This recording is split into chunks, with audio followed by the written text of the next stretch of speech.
circumstances. The Marlins too weren't chasing the wild card spot. Oh.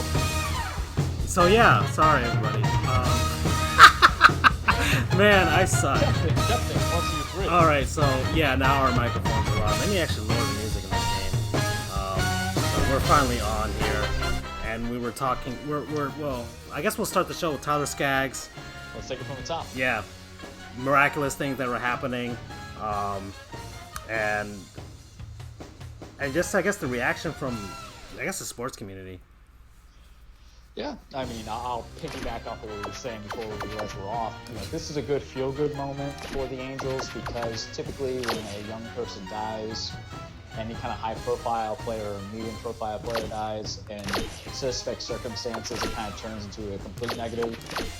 You don't know what the media is going to be speculating about the cause of death, but to be able to go out there as a team, to do a team no-hitter, to have bombs from Mike Trout setting out, and having Skaggs' mom being able to throw that first pitch and lay it down the line really well. Oh no, she put it right down the middle. Oh yeah, you can tell he got it from his mama. Oh yeah. So it's kind of going forward. We talked about how when Jose died, it left like a big void. I think sometimes too the circumstances were different because, unfortunately, I hate to say this, but Jose's death led to just going back to 1. No, you didn't even go back to 1. You went back to 0. Yeah, the Marlins were. I mean, gosh, when he died, we lost our ace. I mean, it completely devastated the team from an emotional and a baseball perspective, actually. Yeah, and here you have the Angels, who they're going to try to make a playoff attempt, for that second wild card. Whether they get it is in between, and even though I don't want to sound insensitive, but to be honest, I don't know if Tyler Skaggs' pitching could have catapulted them, but losing your number 3 or 4 pitcher is going to hurt anyway. But this kind of emotional baggage that comes down, it hits you, it's good for them if they're able to persevere, not just in this game, but every other game that follows suit until the end of the season. Yeah. He was a 3 or 4th starter? I believe he was a 3 or a 4. Yeah, he's been on the Angels for about 4 years, I think. And wow, this is a god awful. Okay, so I'm looking at the lineup here for the Marlins. This is, I think, circa 2006 Marlins because and after they traded away Mike Lowell and Josh Beckett to the Red Sox, so we have Hanley Ramirez, who is it's not even his real face. It's just kind of like a really uncanny valley render of a human being. It looks like Carlton, and Carlton lost weight. That's true. Kind of looks like Carlton. Jeremy Hermida, that does not look like Jeremy Hermida. It looks like he put on a ton of weight there. That's definitely not Jeremy Hermida. It looks like a mobster. That's Pokey Reese. That is Pokey Reese. He won the World Series with the Red Sox in 2004, I believe. So, and that's Miggy. Miggy when he was about 400 pounds less. Back when he was skinny and thin. Let's see. Chris, I don't even know who Chris Aguila is. I don't even remember this guy. Mike Jacobs is also computer rendering. Miguel Olivo, okay, he's a real human being there. I don't even know if this guy even exists. Joe Levesque, I think they just made him up. And then you got Dontrell. I love Dontrell. Josh Willingham is also a computer render.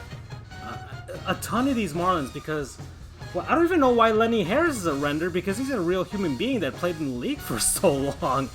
Not even sure how that happened. That's not okay. Joe Borowski. The Marlins are just made up of a ton of guys that they think exist, but maybe not. There's Jason Vargas. He was on the Marlins? I don't remember that. This was the 2006 Marlins. I think they hired Joe Girardi to manage this team, and he won the National League Manager of the Year that year. Because the Marlins won I think they won 70-something games, 70 games. Not anything spectacular, but they were projected to lose 100. Well, didn't he have the post All-Star break rise? they were doing kind of average, below average, and then that second half of the season, he just killed it. Yeah, the Marlins killed it enough to at least make 70 wins or 70 something wins, but that, I think it was like 74 wins or something, or 75, and then Jeffrey Loria promptly fired Joe Girardi that off season, and he went off 78 to and 84. yeah, there we go. Okay, 78 wins. And then he went off to manage the Yankees, and lo and behold, they win the World Series like 3 seasons later.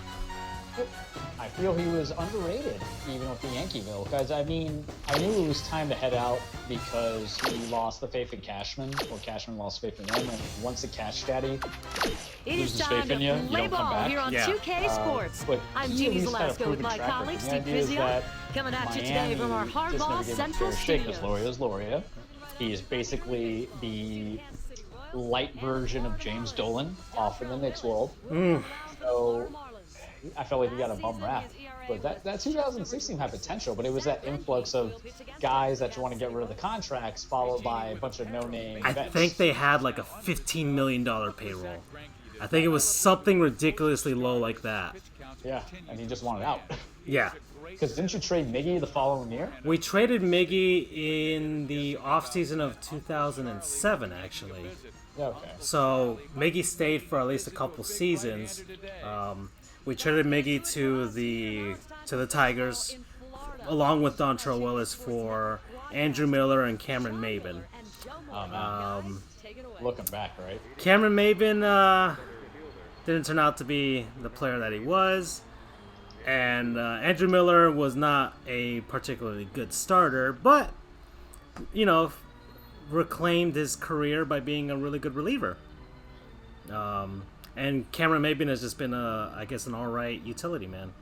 I mean, he's with the Yankees right now. Yeah, he's with the assuming he Yankees. doesn't get optioned. And let's see, Andrew Miller won the World Series with the Red Sox in 2013, I believe, and Cameron Maben won in 2017 with the Astros. Yeah. First pitch on the way. So, There's a swing. and I think eventually Cameron Maben did go back to play for the Marlins in 2018, I think. So, Yeah, because I think that's who traded us in. so He was like, I'll do you a solid. This one swung on. yeah, after you guys Number 27. got Giancarlo. For out number 1. Okay. The throw to third. First off, Throw to first. how do I throw to second? There we go. Okay, perfect. Johnny has the range. Oh, the controls are a little backwards because I'm using the classic controller, which has a Super Nintendo layout, and this has made it for Sweeney wants to the think about it. GameCube. Backs out of the box. So might have to switch Man, controllers. sure it feels But like all right, so it's like we're playing a ball game at Christmas. let's see. So Here it is. Oh, into the yard. Yeah, I don't know. The All-Star game happened. That's part of the game, John. Home run derby. The home run derby was really good. Let's start with that one real quick. Home run derby, we talked about the last show, and we'll talk about now. It's always like my favorite kind of skills or utility Getting set. thing, or event that you can have at any kind of all-star. And boy, was it really Vladdy Guerrero Jr.'s coming out party. And the thing that I gotta tell people is temper your expectations, because just because he hits 60 long balls in a simulated setting where the intent is to hit home runs, it doesn't mean that he's going to be this guy who breaks, Chasen McGuire and Sosa in Yeah, that sense. But it's refreshing that you could be there as a rookie, and then get to this point. I mean he's been hyped for what, the last 2 seasons now. Yeah, he was said to be like the biggest prospect this side of Toronto, I guess.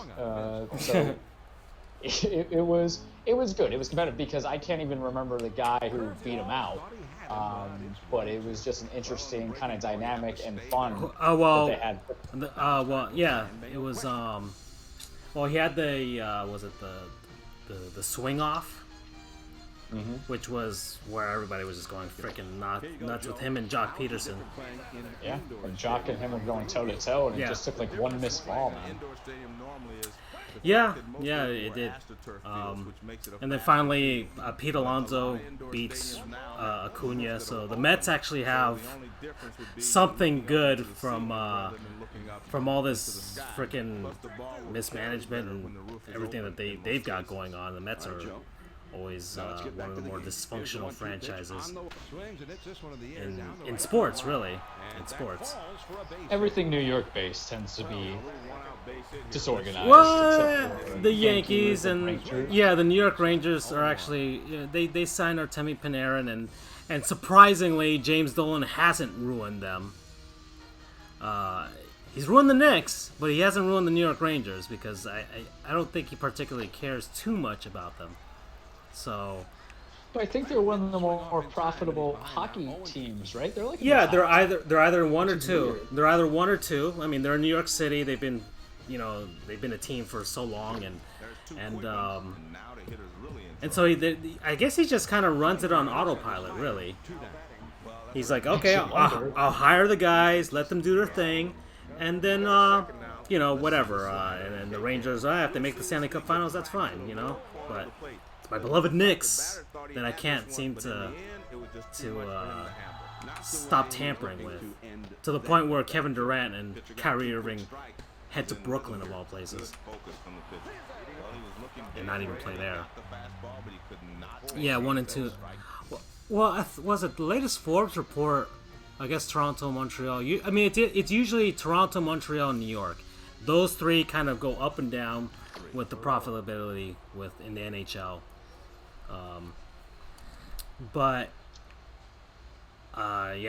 Pete Alonso, he's a dirty Gator, but it was really nice what I guess he donated his winnings to charity. Yeah. Or half of them to charity, so that was really a nice, very classy thing to do. This guy's always the right to go, so they may need to keep it close at first. So, anyways, I guess segueing from the NHL. So, hold on, let me head on over to the search screen here.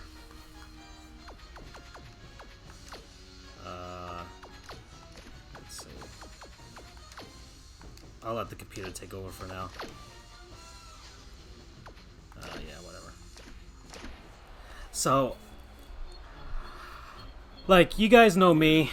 I like doing graphic design and all that crap, right? I'm on the side. I did all the all the designs and stuff for the show, and I've been doing it since I was in college. So let me head on over to good old Twitter here. And so as far as hockey is concerned, there's some signings happening here and there, some trades and everything. But as far as the Florida Panthers are concerned, there's not much activity going on. Maybe they're signing some of their guys down in the AHL to two-way contracts and whatnot, but nothing really substantial outside of that. So I kind of mess with things over the off season with regards to graphics and what have you. So I posted this and this tweet here that it's time for this Florida Panthers, and I put their Twitter handle there, and it's a Miami Heat inspired Vice look to the Florida Panthers. Now, the Panthers originally played at the Miami Arena, the same arena that the Miami Heat played at for their first 5 seasons of existence. Then they moved over to Sunrise, Florida, one county up north. And things haven't really gone well in Sunrise since they moved from Miami, but I thought this would be a pretty cool thing for them to do. Basically, just take the color scheme of the Heat and apply it to their look. They have their leaping cat, all of their new logos, and that last palm tree and sun and stick logo. I had to recreate from their old one. It's a modernized version of it, and I actually had to make the Florida script from scratch in the same style as the Miami Heat's Vice look, which is taken from the Miami Arena's logo. Anyways, I posted that, and let me head on down to this. I posted a Vice Knights black uniform, basically the same style that the Heat had last season.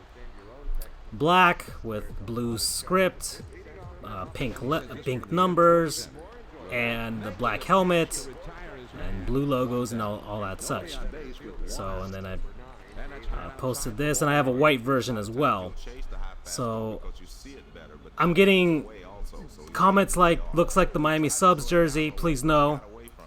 Some people are kind of on the fence, not sure about these, and appreciating my creativity, so that's nice. This guy said, how could you resist? And I posted some, very Miami Vice inspired graphics and stuff. This guy said I just threw up in my mouth. And then, which this guy replied, please don't, this isn't shitty shooty hoops. To which I replied, I believe it's called crappy shot ball, good sir. This person says, I'm feeling it, puts a gif from Brooklyn Nine-Nine. And I'm going to try, hopefully this thing will scroll down more, because I'm trying to get it down there. There we go. This guy just put a bunch of fire emojis. This guy also had a more primitive looking concept than mine, but same style. This person posted nice. Those are lit. That's another person. This guy posted, what the cinnamon toast fuck is this? To which I also enjoyed that very much. This person just put terrible, to which somebody else replied hater to him. And I posted on Reddit as well, and the Reddit comments are actually a ton more positive. Twitter seems to have more of the vocal negative comments than I've ever seen. And I've seen a lot of, and there's more to this. There's more no's and replies to that, but it's caused a bit of a rift. I was very surprised. I was very surprised that there were so many people that vehemently hated it, and it started off with the negative, and then the people that wanted it positively are chiming in. Some are even like tweeting out to broadcasters, Panthers broadcasters and stuff. Hey, what do you guys think about this? So I don't know. Maybe I can start a movement. I don't know, Charles. I don't know what you think of these. It's kind of weird seeing it on a hockey jersey, but you got first off, what people need to realize is sometimes change is necessary when you're so on the bottom of a league, of a concept. You're not even the real Florida team for hockey that would go to the Tampa Bay Lightning, in my opinion. Shots fired for Panther fans and people who know more about hockey than I do, because my knowledge of hockey is probably 10%, but hot takes are hot takes, and I'm going to melt the ice with my hot take. Yeah. You got to appeal to the fun. I mean, one of the things about the Carolina Hurricanes is they ran with the what? Bunch of jerks concept, right? They had fun with it. They made promotions out of it. They made money out of it. Merchandise. It kept them interested, kept people invested, especially if they were going to go further into the Stanley Cup playoffs and make it to the finals, which they didn't. Thank you, Boston, for coming that for me. I think it's good. Plus, it's only just a night. What people have to realize is that look at what happened when the Vice jerseys came out to the Miami Heat. It made people invested in a season or a time that was kind of dark. It was, yeah. I mean, was it they debuted that in the? Yeah, actually no, the year he came back. It was the year he came back. It was the year he came back. It was the 2017-2018 season. And I think they had that before he actually came back. So yeah, they released it like January of 2018. So like 2 months before they traded him, Cleveland traded him to Miami. But yeah, it brought some spark because people were like, holy crap. I didn't think this would actually... Because there was skepticism, like, hey, the Heat are going to come out with something like this, and it's like, okay, well, and then they came out, and you saw them wearing it, and it's like, wow, any other team, it probably doesn't work, but for the Heat, Miami, it all works. It all kind of fits together, And then when Dwayne Wade came back, it was just like, okay, it was over. The Heat couldn't even keep up with the demand after that. I think people ordered their jerseys and they had to wait until like the summer. Like July until they got their jerseys with Dwayne Wade on there. It was crazy. Yeah, I have a pair of shoes for the black ones. When they came out with the black ones this past season, they came out with the black ones, and then they had the one-off where they played one game wearing a pink version of it. So I mean, the Heat, I think this season it was leaked. They're coming out with the blue one, so now they have all the colors: white, black, pink, and blue. So they've made all 4 colors. They've milked it beyond anything that they could have ever imagined. Here's my question to you. What is the compelling reason of why not? What is the thing that says absolutely not, the Panthers need not to be this? Is because you don't identify as Miami? It's okay for, like, I guess there's 2 sides to it. There's many sides to it, but I'll start with what you just said, the regional aspect. The Panthers haven't played in Miami since 1998. That's when they moved into Sunrise. They haven't played in Miami since 98. But I would argue that, pretty much of their 25 seasons, I think only like 8 of them have counted, and the rest have just been misery and mediocrity. When it did matter, when you guys went deep into from 90 when they were in Miami? from 93 to 98, the Panthers made the playoffs in 96 and 96 and 97, and they were 1 point away in 93 and 94, or 94 and 95 actually, which was astounding for an expansion team, which was basically a bunch of cast-offs. And not in the sense that the Golden Knights had it. The Vegas Golden Knights had much, much better expansion rules than the Florida Panthers and Anaheim Ducks, or the Atlanta Thrashers, the Nashville Predators, the Minnesota Wild, and the Columbus Blue Jackets got in that decade. So this is just a bunch of, and that's what made the Panthers cool. They were in Florida. The Lightning also they were there, but they weren't as good. So it was just this kind of culmination of everything that went right for the Panthers, especially in '96. That season saved the Panthers in South Florida. They were probably going to move if they didn't have that season. So everything great about the Panthers, even to now, that's their best season ever.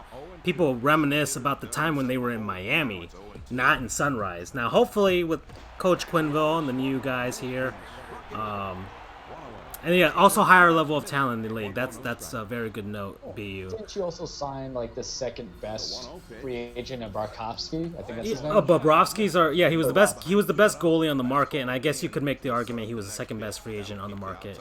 It was him and Artemi Panarin on the market. So the Panthers are trying to turn it around, but going back to this, commit to it. Yeah, I mean, there's been this kind of. There is this kind of sort of rivalry between Broward County and Miami-Dade County, and Broward County kind of has some sort of, sometimes an inferiority complex.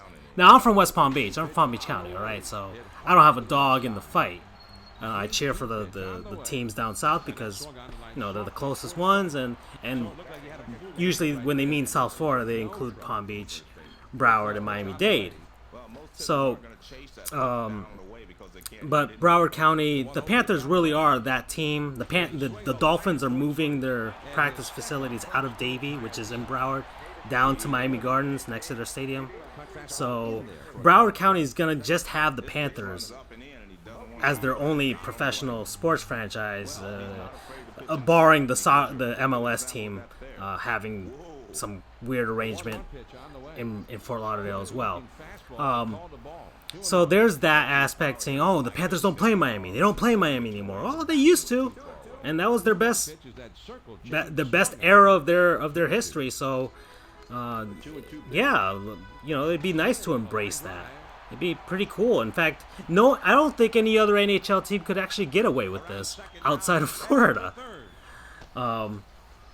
So there's that. And I guess there's the other thing with hockey as the fan base of hockey.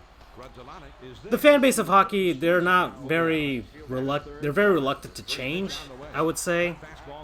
A lot of people still hate the fact that there's shootouts instead of just ending a game in a tie, which drives me up the wall because I hate ties. That's why I can't watch soccer. I can't watch something, a sporting event, and not have any sort of culmination, no result. Okay, freaking Roger Federer and Djokovic uh,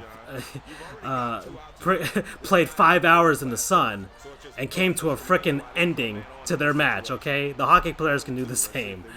All right, ties are results. Damn it. Well, they're ties are being on the fence and not having any sort of conclusion. Any sort of conclusion that there needs to be a winner, okay? Frickin' even Super Smash Brothers has a winner. Mario Kart matches have winners, okay? Frickin' League of Legends, all those have winners. But any mild sauce. But I vehemently disagree. Well, BU, I'm glad I didn't become an NHL fan until, the creation of the Bettman point and the shootouts, okay? Now, I know the shootouts can feel cheap, but whatever. Anyways, hockey doesn't really... the best uniforms in hockey tend to be the most traditional, tend to be the most not sort of out there uniforms.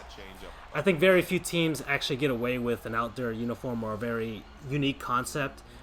The Mighty Ducks, the Anaheim Ducks, their Mighty Ducks look and color scheme and logo, I think people love that more than this kind of webfoot D that they have right now with the orange and black.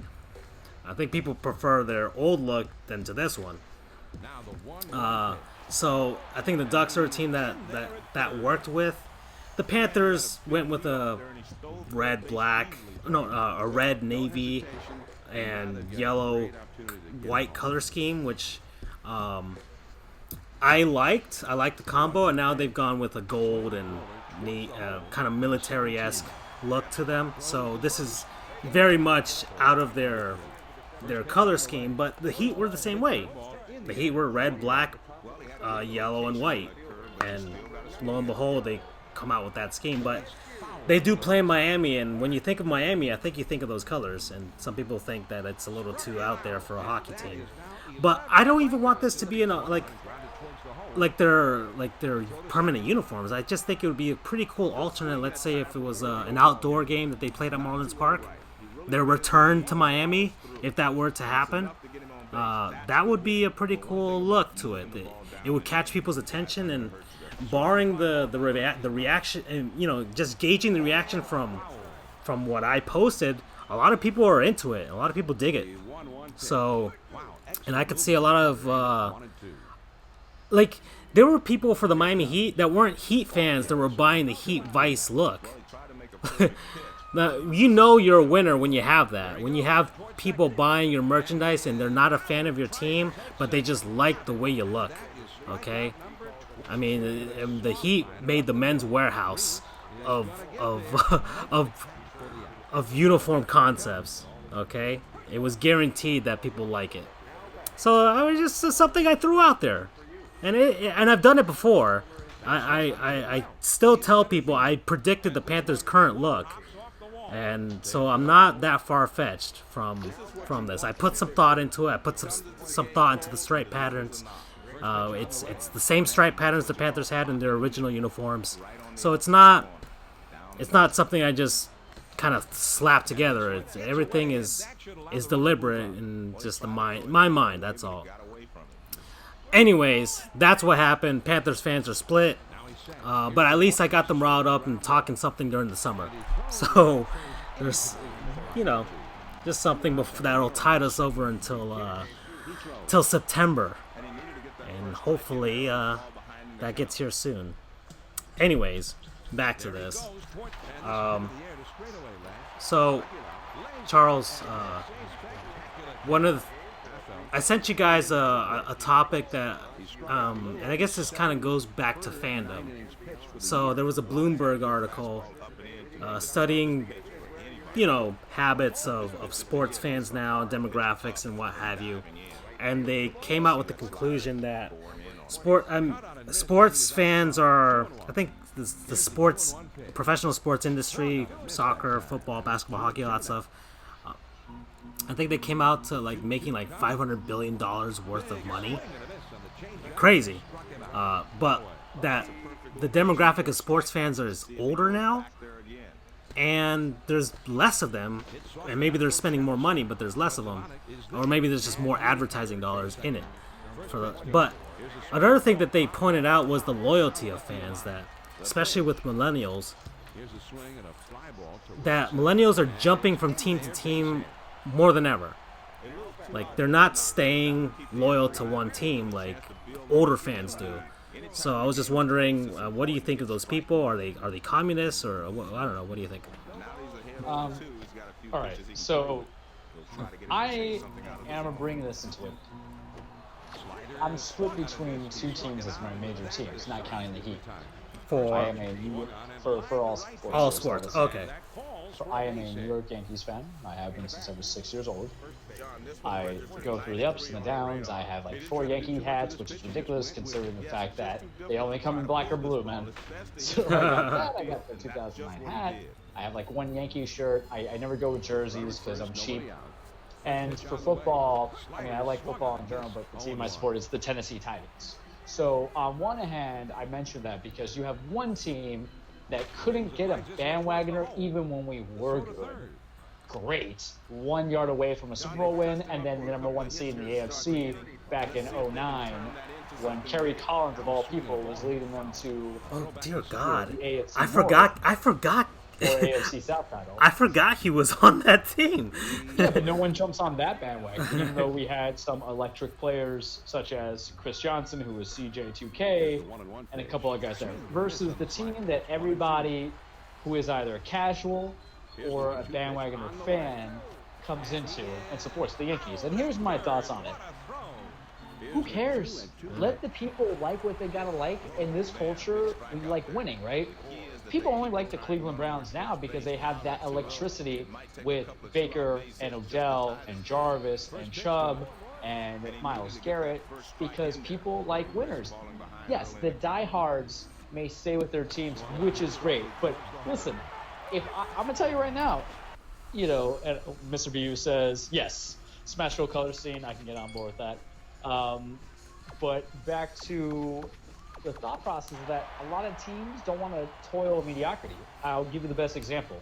If I was a Philadelphia 76er fan, you are not going to get my money for the success that you have now for what you made me do to suffer in the process by just being the worst of the worst, not even compete, taking my money from merchandise, taking my money to see your games when you were rolling out a whole bunch of crap.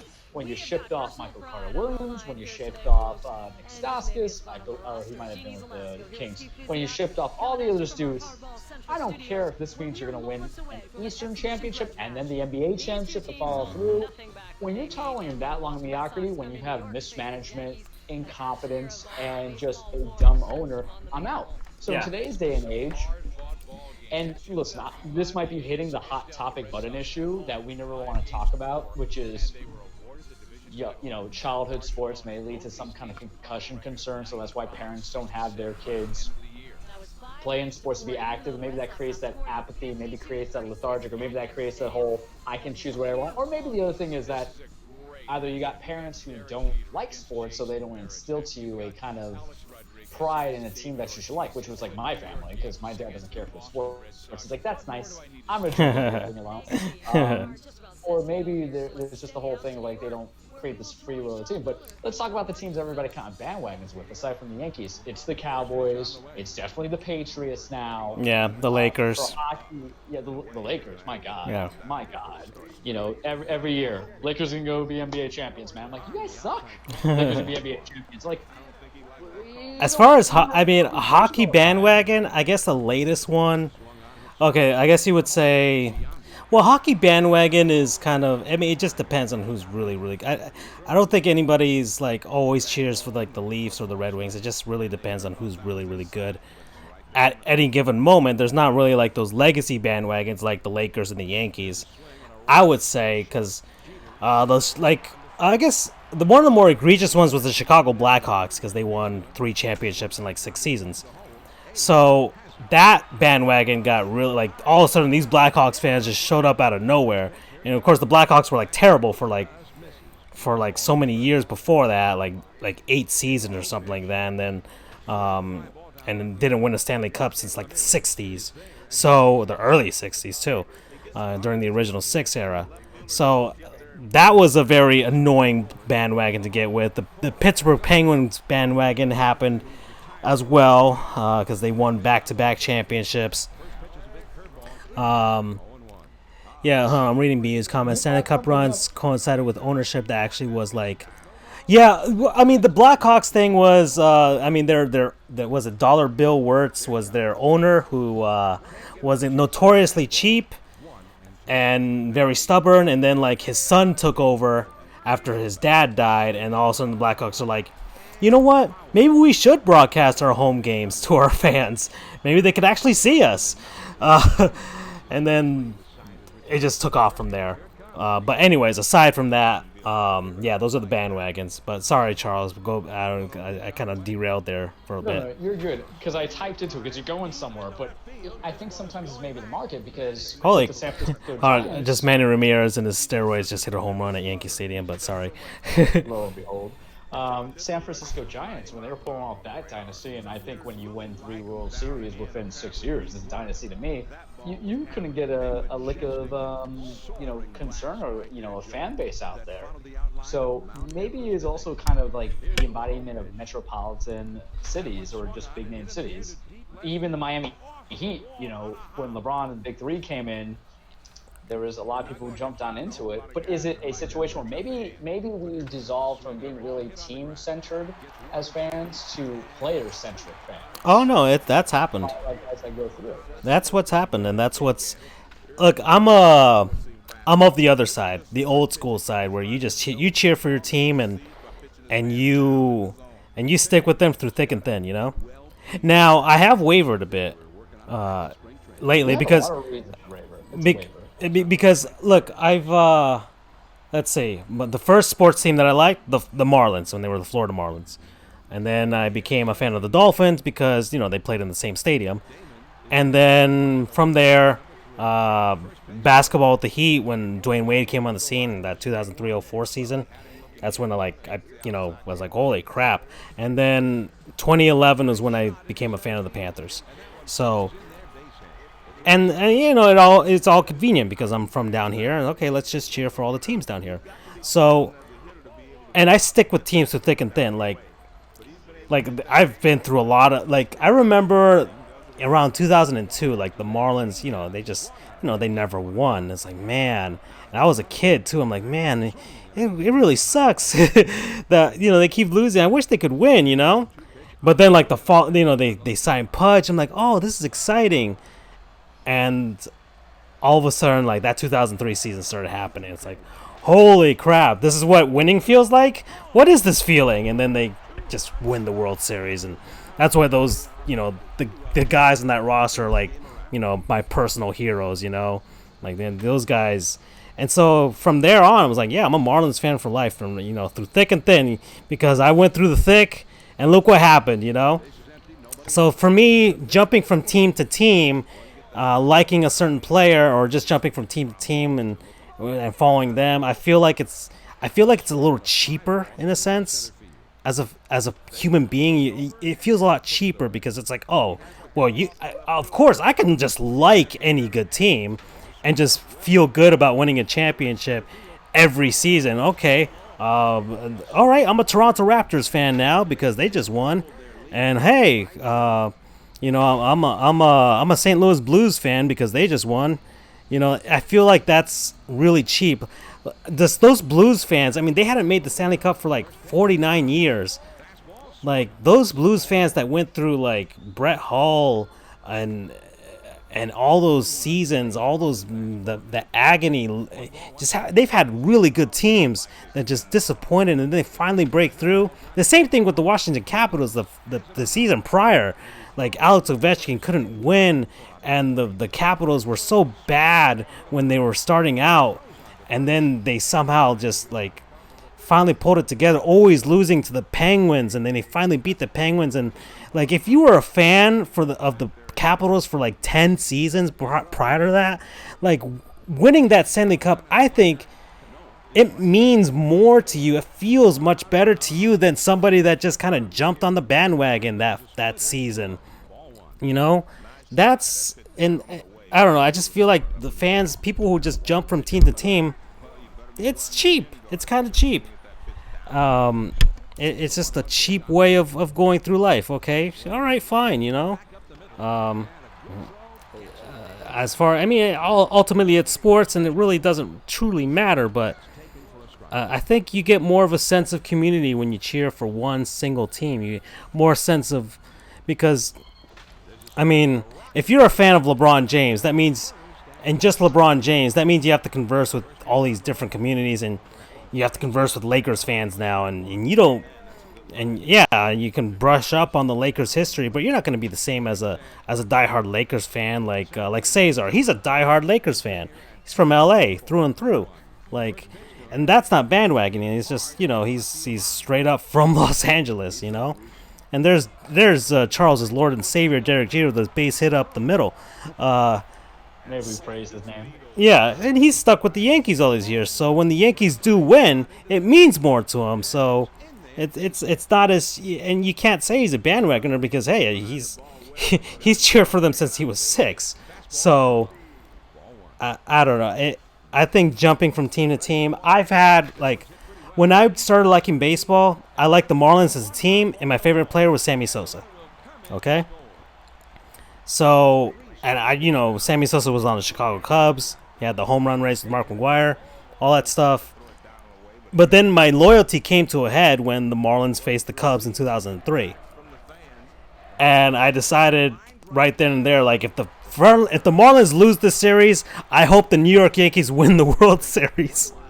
That's how bad it got. I didn't want the Cubs to win at all, despite the fact that Sammy Sosa was on the team. So, I don't know. Sports fans are irrational. And holy crap, look at that home run. Who hit that? Hideki Matsui with a home run over to that really short porch in old Yankee Stadium. There you go, Charles. They're against the Red Sox of all teams. So let me ask you this. Because this is going to permeate into a bigger issue, or go into a bigger issue. So I'm looking at BU's comments right now. Sorry, No, you're good. I mean, yeah, he's from New England, of course. Yeah, cheer for the Red Sox and the Bruins and the Patriots and the Celtics, dude. I mean, that's your given right. And yeah, you guys are annoying, but it just means our other teams just have to get good. We love you all the same. Let me ask you this, and BU, you can comment on this too, because I feel that you might have some good insight onto it. Has the issue not just been bandwagoning, but has the issue also been that we are now, for all generations, I guess, we're developing second favorite teams? Teams that we enjoy watching? I have. That takes away? I have. As a result, and this is an example, as a result of the Marlins not making the playoffs since 2003, and not having a winning season since 2009, I've adopted, over the years, through a second National League team and a favorite American League team. So my sister married my brother-in-law, and he's a St. Louis Cardinals fan. Okay, he's from Arkansas. Closest team to him was the Cardinals, so he became a Cardinals fan through all his life. So, just as a sign of solidarity, if the Marlins aren't doing well, which is pretty much every season, my second team, if any other team were to win a World Series, I would say, okay, the St. Louis Cardinals, despite the fact that they have 11 championships already, but, second most successful franchise in baseball. And then when the Astros decided to move their spring training complex from Kissimmee to West Palm Beach, I'm West Palm Beach through and through. And West Palm Beach didn't have a team since '98 or something come for spring training. I'm like, okay, I'm fully on board supporting the Astros because they're an American League team now, and they're supporting West Palm Beach, so I can go see them whenever I'm home and stuff. So, and lo and behold, they win the World Series that first season. They come to West Palm Beach, so that was pretty cool to see. So yeah, I bought an Astros hat. I have a Cardinals hat. So I have an Astros and Cardinals hat. That's the only non-Marlins baseball team caps that I own right now. So to conclude that thought, I might have to develop a second NFL team because, woof, the Dolphins. yeah. But well, I mean, with NFL, I think it's easier to like find a team if you do like fantasy football or something like that, because you want to like. That also has affected loyalties. Fantasy sports has affected loyalties. I when I did fantasy football and I knew the Titans defense was going to get decimated by New England, I made sure if I had Tom Brady, which I did at one point, I was like, put him in and enjoy the 40 points that you're going to get out of it because he's going to destroy my team. Mm-hmm. Oh, yeah. So it's definitely one of those things to cater because I think we're moving away from the die-hard of one sport or one team for that sport, and we're at least developing and branching out to at least having two teams that you enjoy to watch within that sport, because now the sports, for all intents and purposes, is enjoyable to watch. Whether it be Right. football, hockey, I mean, I can't say for any of the sports there's teams I refuse to watch. Hell, I'll watch. I used to watch like Cleveland Brown games. They were horrible, but I'm like, okay, let's see what happens. Oh, yeah. Playing it. Yeah, there might be a guy on the team. Oh, I might as well get some points out of this, Yeah. I mean, it's. I think there is a good side to this, and I would say that because people are changing loyalties so willingly, especially because they're following favorite players, especially the NBA, because look what has happened. Russell Westbrook is in Houston now. Okay, Chris Paul. It's weird because there's no such thing as a superstar on a team. There's just a superstar who the team is lucky enough to have. Right. So I mean, LeBron and AD in Los Angeles, Kawhi and Paul George, and all, for the Clippers right now. I mean, so it creates a. I think the good thing is it creates an incentive for teams to actually do get good. Because, look, the loyalty of your hardcore fans, at some point, that's you're either going to lose a lot of people just because you suck, or people are dying off, okay? I keep saying that about the Dolphins. I could tell you very much, the Dolphins are a perfect example. The Dolphins have lost a generation of football fans in South Florida. They have lost it. Like, people born and raised here that are not Dolphins fans. Because they've sucked so much. I have cousins that are Cowboys fans, Pittsburgh Steelers fans, San Francisco 49ers fans. Not Dolphins fans whatsoever. Born and raised here. Because they've sucked so much. They haven't had any great notable players to like and to cling on to. So, hey, look, the Dolphins are finally rebuilding. Because we actually have to get good. Because, at some point, the 1972, those guys are dying off. Those perfect season Dolphins, those guys are dying off, and so are their fans. So, gotta get good, okay? And it creates an incentive. I mean, not every city is like the New York Knicks. They sell out every game, no matter how terrible they are. If you gotta get good. So Correct. Yeah. I mean, You have to have a vision. even the New York Yankees, if you've seen their attendance when they had lean years, people don't even go. They didn't go see them in New York, and Yankees fans have high standards. Real Yankees fans have high standards. We had a stretch where before we traded for Chapman and all that, Yeah. we did make the playoffs for like 2 years in a row. Right. Mind you, we were well ahead of 500. It's just baseball is a super competitive sport where you could have been in a different division and won that division, but the AL East is just a monster. Right. So you don't get into it. And you demand. And I think for us, and I'll compare and contrast between the Yankees and Tennessee, and I think my point will be made, is that as long as the ownership has the vision that you need, I'll stay with it because that's how it should be, right? Because they're the ones who are demanding me to go to their games, pay my money in merchandise. Like the Yankees said, hey, we're going to rebuild, we're going to relaunch, we're going to retool when all these vets retire. For the Titans, here's the thing, guys. They went 2-14 back-to-back. They were the number one pick for 2 years in a row in the Mariota era. Mm-hmm. But they had a vision. They said, listen, we're getting rid of all these nasty contracts. No Vince Young, no Chris Johnsons, no everybody in the defensive end, Wesley Woodyard's.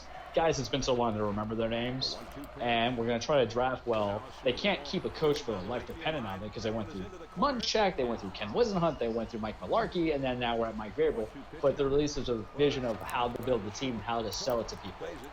If you can sell the team and you can sell the vision, I think you keep your fans, because if not, you'll be stuck with the Cleveland Browns, who literally went 0-16. Yeah. I mean, you can keep your fans and you can gain new ones. I mean, that's, I think, another thing is, I mean, the sustained success is the hard part as well, because keeping fans around, because look, if you have like, the players want to be in good situations, so that also is another incentive for teams to get good. The NBA is all over the place with it right now, but I think like a player like Giannis, if the Milwaukee Bucks have set themselves up to put good guys around him, he's gonna stay. I think he's just one of those guys that's gonna stay, and guess what? That's gonna build the brand of the Milwaukee Bucks. That's gonna build the fan base of the Bucks, because hey, Giannis has stayed, and he's with the Bucks, and I'm gonna be a Bucks fan. If Giannis is there for like a decade, it's gonna be hard for someone to be like, oh man, if he goes away, he retires or whatever, to say, oh, I'm not a Bucks fan anymore, because that's a long time to be tied to one team. You're gonna start caring about them. You might go see them for a game or two, when they pass by. Like, that's also what needs to happen. I mean, the NBA is mostly the same teams win every year. I mean, they have the least amount of parity in sports. So I would say the fact that there's people, I think for that reason in the NBA especially, people are more fans of players, because only really there's only like 6 or 7 teams that have been really good in the last 20 years, 25 years. The Chicago Bulls, the San Antonio Spurs. You look at who's made the finals. It was all LeBron-led teams. Yeah, I mean, I'm just looking back. The Chicago Bulls with Jordan, the San Antonio Spurs, the Pistons had that one year. The Mavericks had that one year. The Raptors had that one year. The Lakers, the Miami Heat. The Nets. Do you count going back-to-backs? I'm just saying the guys who won it all, I mean, and because you've had challengers. You had all those challengers to Michael Jordan, the Lakers, the Trailblazers, the Supersonics, the Jazz. All those teams tried to beat them, and they couldn't. The Suns. The Lakers, the same thing. It was the Nets, the Pacers, and the Sixers all couldn't win. The Spurs, the Heats, they lost to they beat the Heat, the Pistons, the Knicks, and the Nets. So the Spurs are also a team that but usually it's just that not many teams that are just in the NBA that are sustaining success to that level. Baseball, it's different. Football, it's different. Hockey, it's different. So I think you see more loyalty to the teams in those sports, but the NBA, it's not the same. And I can't say anything about soccer, really, to be honest. So I'm not even gonna try. Let's see, Charles. We're coming up at the halfway point. So you kind of know what that means, right? Oh yeah. Alrighty, perfect. So, word from our non-sponsors. So let me get the graphic up. We honor people, places, things, stuff that we just like over the past week. So I don't know. You want to start it off? Holy crap, that's a big hit right there. Who hit that? David Ortiz, Big Papi. Okay, before he got shot. Okay, he's alive. I can make fun of it right now. He's still alive. So go ahead if you want to talk, Charles. Well, my non-sponsor may not be a Big Papi, but I'll tell you now, he was at one point the big guy in the sport of golf. And I only bring it up because I talk a lot, guys. I talk a lot. And my mouth gets kind of dry, gets kind of parched. And water sometimes can do it. But anytime I go to Publix, Aldi's, BJ's, and I see a picture of a man who took a very simple concept of selling his brand, his face, by just mixing a little bit of lemonade, a little bit of iced tea to create the quintessential Arnie Palmer, I get excited and I buy as much of that as I can. And before we started the show, I was sipping on a cool one with the boys of Arnold Palmer. And so my non-sponsor of the week is going to be Arnold Palmer iced tea, half lemonade. Great concoction if you want something a little sugary sweet without it being soda. I don't really drink a lot of soda, and I don't necessarily like a lot of juice because half the time it's not even juice, or it's like contains 10% juice. I'm like, what the hell does it contain? Battery acid for the remainder? Gasoline? Here, even if it's artificial to a degree, it tastes real to me. It's like, implants. If I can feel them, they're real. So Arnie Palmer, get yourself a little bit of half and half of lemonade and iced tea and enjoy it. Promo code quenched. Oh yeah. I mean, we see a few examples here from different companies. You got from Arizona. You have that. You have a spiked half and half now for Arnold Palmer. That I think I just saw commercials for that. So yeah, the Arnold Palmer. You have instructions here how to make the perfect Arnold Palmer from Chef Dennis, whoever the hell that is. Whether you drink a classic Arnold Palmer with iced tea and lemonade or mix a little high octane with vodka. Perfect drink for summer. And just like Charles said. Alrighty. Yeah, I do enjoy very much that drink as well, Charles. I can't have it much, but yeah, I don't like to drink my calories, but sometimes you just gotta have it, right? Yes. Alrighty. So my non-sponsor this week, I'm gonna have to give it to. I've been watching a show lately, a very out of the box show, but I love it all the same. I'm gonna give it to a show called Mike Tyson Mysteries. Yeah. For those of you who don't know, former professional boxer, former NES classic character who hasn't appeared in Super Smash Bros. Yet, but we have Sakurai could always make that change. Mike Tyson has a cartoon show called Mike Tyson Mysteries on Adult Swim Cartoon Network, and it's very much akin to all of those Hanna-Barbera 70s era cartoons in the style and pace. I guess the pacing, not the pacing, but at least the style and music is concerned. But it's one of the it's crazy. It's Mike Tyson, a retired boxer in this. He solves mysteries, so people send him questions and try to get him to help in solving their mysteries by way of carrier pigeon. For those of you who don't know, Mike Tyson is very much a carrier of pigeons. So people send him through a pigeon their messages. He has an Asian American daughter, which he adopted in the show, and he is accompanied by the ghost of the Marquess of Queensberry. And I had to look this up, but apparently the Marquess of Queensberry is the guy who at least lent his name to the modern rules of boxing. So that's why he has this ghost following him around. So it's the guy who basically, his name is the rules of boxing. The modern rules of boxing is this guy's name. And he's also accompanied by a talking pigeon who used to be a human being, but his wife turned him into a pigeon because he was unfaithful to her. And they just call him Pigeon. And he's voiced by Norm Macdonald, which makes this even funny. And the Marquess of Queensberry is voiced by Jim Rash. For those of you who don't know, he was the dean in Community. Sixes in the movie. Oh yeah, so you got a pretty good cast here, and surprisingly, Mike Tyson is very funny. Just the fact that it's him, and he pokes fun at himself. He makes fun of, you can see other boxers are referenced in it. He even references him biting Evander Holyfield in it as well. And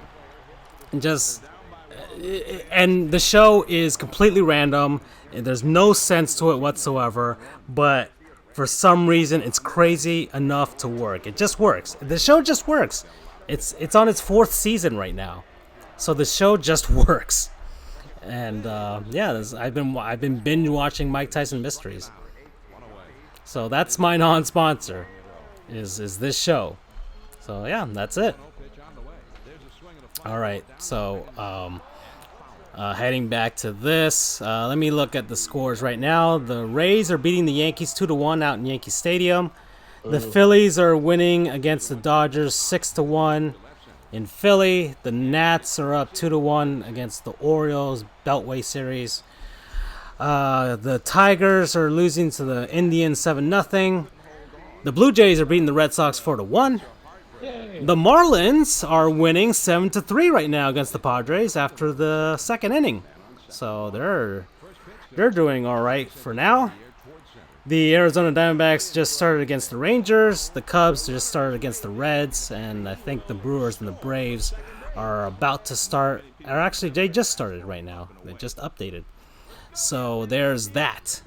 What did I want to mention about baseball right now? Well, actually, I wanted to see how the tank race was going. So let me look at that. Look that up real quick. If there's anything you want to mention, Charles, I don't know anything about baseball. Since it's kind of the thing that's going on right now. There's not really much else. Things have died down for the NBA, even though we could talk about whether you want Chris Paul on the Heat or not. Well, we'll talk on baseball since we have it there. Right now, for those who are like, what's so great about baseball? This is what's great about baseball, because July is really when the season starts. It's when everything's kind of whittled down from pretenders to contenders. You get the trade deadline that's coming up, and everybody's gonna make that desperate Whoa! push. Sorry, I'm looking at the score of this simulated game I have here. The Yankees just beat the Red Sox 10-9. It sounds like their London game. I'll tell you that. Oh yeah, that's right. They did play in London. They did. Yeah. It was just long ball city, man. Yeah, and that makeshift field they made out of a cricket field. Yeah, it was so bad. I hope we never play there again. Ugh. I was sweating bullets because so many home runs were given up in the first couple innings of each game. They had between 2 games, they had a combined like almost 40 to 50 runs in there. I don't know, something extravagant. It was crazy. But, right now you keep an eye on for the wild card standings. Right now Tampa and Cleveland are leading it, but right behind Cleveland is Oakland, who is tied technically with Cleveland for a spot, and then the Red Sox are 2 games back, Rangers 3 games back, Los Angeles 4.5 games out of it. Then we go to National League, and that's just a Western. Oh no, the National League, the National League is just made up of a bunch of teams that really they're all beating up on each other, and nobody seems to want any of the playoff spots except for the Dodgers and the Braves. And it's just so exciting. Oh no, it's great. I can't tell you which team is going to get decimated by the Dodgers on their way to the 3rd consecutive World Series, but I want to see how badly they exhaust them until they meet whoever the AL representative is. Hopefully the Yankees, and then lose, because that would be the Dodgers fan base. To be that good, to go 3 years in a row, being the best team to the World Series, and then just lose. I mean, they'd be losing to every American League juggernaut at that point. Oh my God. It'd be the Astros, the Red Sox, and then the Yankees, which have been the best teams the last 3 seasons, We have 2 different managers, with Mattingly and now Roberts. No. Mattingly never got the Dodgers to the World Series.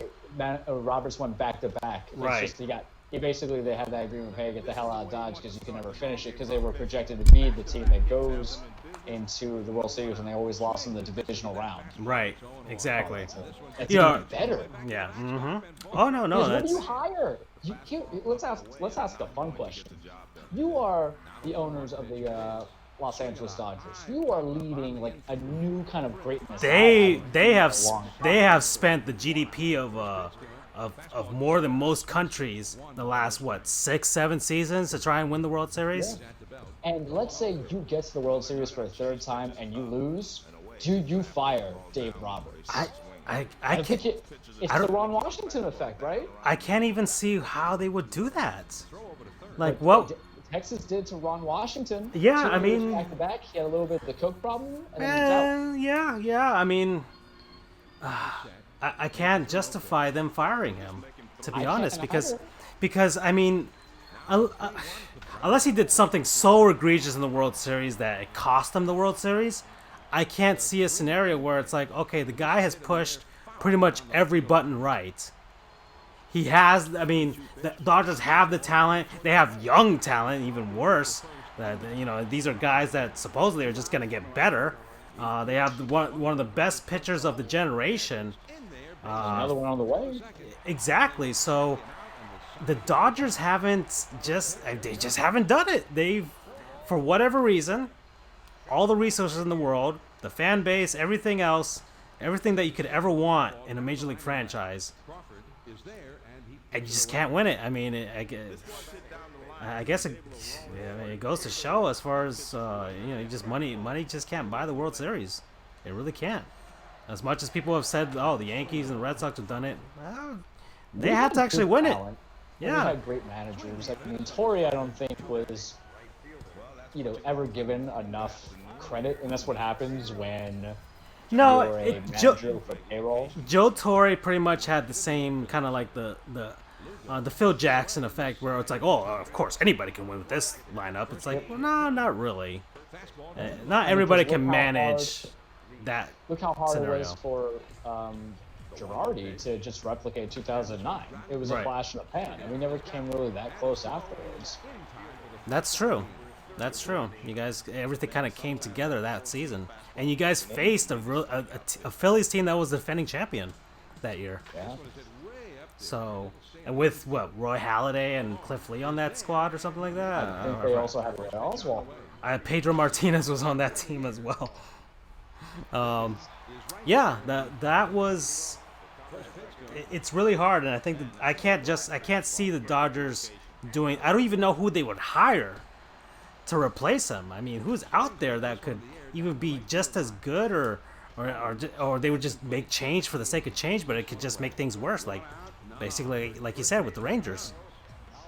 Hey, maybe you hire Ron Washington, who is a bench coach for Atlanta, and you give him a little bit of that redemption. I mean, yeah, but then it is tough. I mean, I don't know what other manager would be on the market or an up-and-coming guy that could do just as well. I mean, the Dodgers lost in how many games last year? 6 games? Was it 6 games? Yes, I believe. And I think in 5 against the Astros, right? I might have been the other way around. Well, either way, I mean, I think they haven't really had the best of series in the World Series. So, I don't know. I can't see the Dodgers firing Dave Roberts outside of something really egregious. As far as the rest of the National League, even like the Braves, let me talk. Okay, I hate on the Braves all the time, but it's justified, all right? Okay, the Braves are once again the beneficiaries of what I would say is a mediocre division. Okay, I don't think the Phillies aren't as good as they thought they would be, or at least haven't turned it on or whatever. The Nationals are hanging in there. They kind of turned things around a bit to kind of get back into the wild card race because they were struggling there. The Mets are a mess, as always, and the Marlins are the worst team in the National League. So the Braves have beaten up on the Marlins. I don't know what the record is, but I think the Marlins have won only like 2 games against the Braves this year. So you can put a lot of the Braves' success on just beating up on 2 teams in the National League that haven't played to expectations, the Mets and the Marlins. So I think once the Braves make the playoffs and have to face the Los Angeles Dodgers or something in the NLCS, they'll just fold like much of those 90s Braves and early 2000s Braves did as well. They just fold to whatever the superior team really is. Even then, so I think the Braves are kind of like a false contender, I would say. All right, it's kind of faux there. It kind of. I mean, that's kind of what happened to them last year. Yeah, they just kind of faded out. Yeah, the Braves last year, they kind of won their division by default in a sense, and it kind of akin to me a little, maybe a little to the American League Central, I don't really know how good the Twins really are. The Indians have picked it up again, and so, but at the same time, they have some pretty bad teams at the bottom of that division. So I don't really know how good they are. I still don't see either the Indians or the Twins making much of anything. And I think that really in the American League, it's just those three teams: the Rays, the Red Sox, and the Yankees, and the Astros that actually could have a shot at this. The Yankees, you got all those pitching. all Don't those. jinx me. I mean, all those injuries, and somehow you guys still, and yeah, they do need pitching, because that's the only way that it's the only thing that's going to carry them through October. I don't think they can hit their way through October. At some point, they're going to face off against a really good staff. Astros, man, that's the scary one. Yeah, that's probably the one team that you guys don't really match up well against. Nope. And then, so that's the National League. The NL Central is probably the most interesting because nobody seems to be running away with it, and even the Cincinnati Reds are 5.5 games back, and with a losing record, could still get a hot streak and be back in that division race. So that's an interesting thing. And then finally, I got here on the screen the Tankathon here. The Baltimore Orioles truly are terrible. They haven't won 30 games yet. They have a .301 win percentage and are leading the tank race just 3 games ahead of the Detroit Tigers, who finally have embraced the tank. I think the Tigers kind of wavered a bit with contending, and then they have finally embraced the tank. That's great and all. The Kansas City Royals, terrible. The Toronto Blue Jays have also, and they have a lot of young talent, but still tanking their way through, and the Marlins are right there continuing on. It's surprising. I didn't think the Marlins would be this far ahead of like the Tigers or the Blue Jays, but lo and behold, they're the 5th worst team in the league. So, and they might have the Mariners, it looks like the Mariners have a shot of, because they've lost 4 in a row, so they might have revved up their tank a bit as well, and the Mariners could sell off some of whatever talent they have left at the trading deadline and further kick that tank into high gear. The Mets are kind of still there, trying to figure out what they really do need to embrace the tank at some point. And yeah, that's kind of the baseball races from here on. There we go. Let me see. Cricket World Cup, and absolutely bonkers ending because the refs fucked up. I can't say anything. I don't know. I don't even know that was going on. But all right, Charles. I know you had a lot of things to say about wrestling, so let's head on out there. Let's head on out to your cage. We head into the cage. Oh yeah, we're here already, dude. We are here.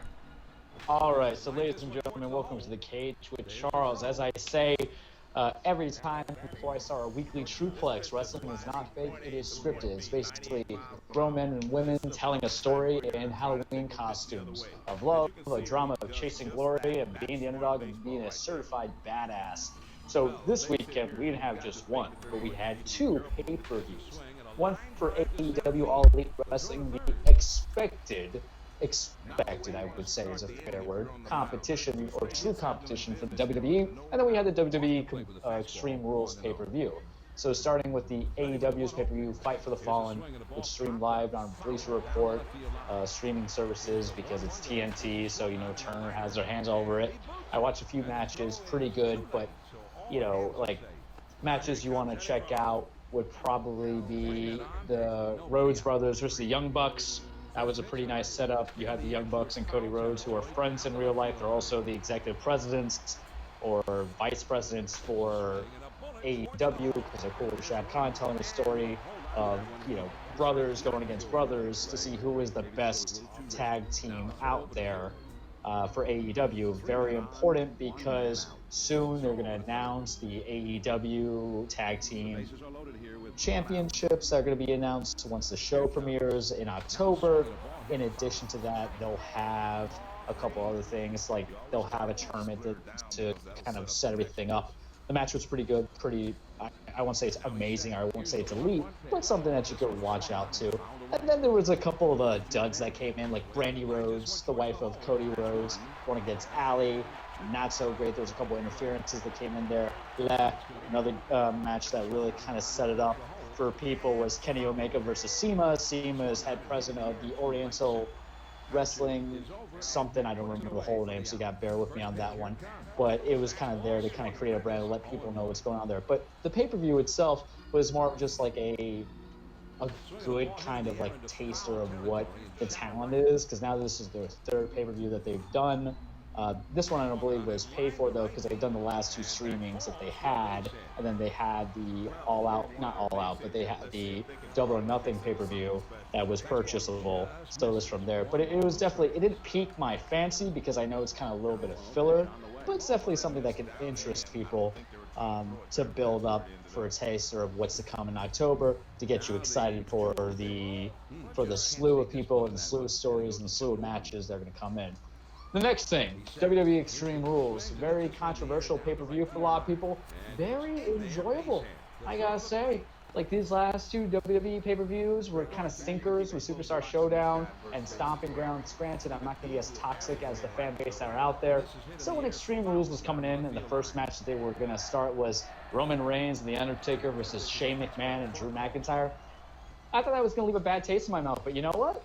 Taker came up, and Taker showed up, and Taker did pretty well. Much better than his botched match with Goldberg. They really kind of killed it. You know, they did pretty well. It was a fun pay-per-view match. The whole concept of Extreme Rules is the idea that's akin to its ECW days, where it's going to be violent and gruesome and bloody. Of course, in the PG era, you're not going to get that, but you might get a couple of kendo sticks, a couple of slurrings. So I did like the Taker match. The match of the night, though, was Braun Strowman versus Bobby Lashley in a last man standing match. Oh man, it was well done. It's how you do hoss fights. Two big burly men going at it like they hate each other. Bobby Lashley took a spot on the outside because they were battling out in the arena, like in the entranceway of the arena, not outside of it, but inside of it. And Braun kind of did a suplex on him. And Jesus, man, he landed on his back. That was like, I wouldn't take that bump. And then ended with a big old power slam through, and Braun won. Another surprising thing for Extreme Rules was you had the winner-take-all mixed match, or mixed gender tag match of Becky Lynch and Seth Rollins, both respected champions in the division. Raw Women's Champion, Universal Champion versus Baron Corbin and Lacey Evans. It was Extreme Rules, which means, hey, we're going to use some weapons, not looking too much, but if Becky and Seth lost, they lose both their titles. Needless to say, it had a pretty interesting finish. What happened was Baron Corbin set Becky Lynch up for the end of days, his finisher. So they actually showed a man attacking a woman, which is common in the wrestling community, not in WWE anymore. Oh, okay. They usually don't do it, but it was done to make Seth look crazy, because in real life, Seth Rollins and Becky Lynch are dating. So the idea is to shoot off and make him go crazy. So Seth just destroys Baron. But then what happens? You hear the Brock Lesnar music, and we talked about on the show way back when Money in the Bank, because Brock Lesnar won Mr. Money in the Bank, and then Brock cashed in and won the Universal Championship. And I am very happy, because as much as I like Seth Rollins, the best kind of babyface is the guy who's always chasing the title, never on top. Plus, it creates a story for Brock. So the pay-per-view was pretty good. If I had to rate it, I give it like a B+. I enjoyed it. But something even better happened. We finally, Francisco, had a payoff to Bray Wyatt in the Firefly Funhouse segment. The big guy who came out looking like Mr. Rogers. Yeah. Bruh.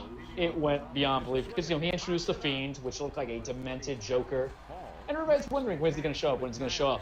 But last night he showed up on Monday Night Raw, and he attacked Finn Balor, and it was something of a pretty good horror movie, because Finn wins over Samoa Joe, and all of a sudden you just hear the screeching sound, and you see a new, slim, buff Bray just kind of grabbing Finn, setting up his finisher, close up on the mask, and then he just hits his finisher on Bray or on Finn, and now it's Bray's time. So I was very excited. So overall, the product's happy. And why is the product good? Because the playoffs are over, because Paul Heyman and Eric Bischoff are taking over a new kind of regime, but more importantly, we're coming to SummerSlam, baby. It's a month away. SummerSlam is one of the big 4 pay-per-views. You got to bring out your best for the best.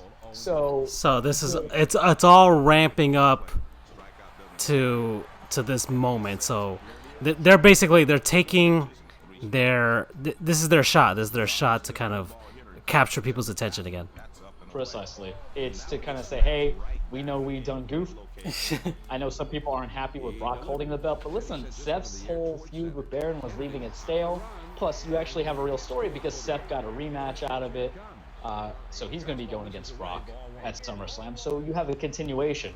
That's what you'll want sometimes, especially with a big name guy like Brock, and especially with a guy like Seth that you're trying to put over to be the face of your brand on Raw, since Roman's over on SmackDown, allegedly, because the wild card rule's there, but it's kind of spotty. It makes no sense. Also, I'll give one other shout out to the pay-per-view. A big guy, I'm a big fan of Aleister Black and Cesaro, went at it in a regular exhibition match, grudge match, whatever you call it. Man, they did some cool spots. There was a spot where Aleister was trying to do a double knees from the top rope, and Cesaro, being a freak of nature, catches the man in midair with like his knees to his shoulder and just hits him with an uppercut. I was like, holy crap. So I'm pretty happy here. Okay. You know, I'm pretty happy with what we're doing with wrestling. I mean, granted, it's like in life you can be disappointed so quickly, and sometimes like a roller coaster, the rush of going up comes quickly when the fear of going down happens. But for now, we're in the clear, we're in the good. Okay. So the past week has been very much something that you've been clamoring for quite a while. Pretty much. Okay. Alrighty. So, I mean, what do you think this is going to continue? Do you think this is a good moment for the next week?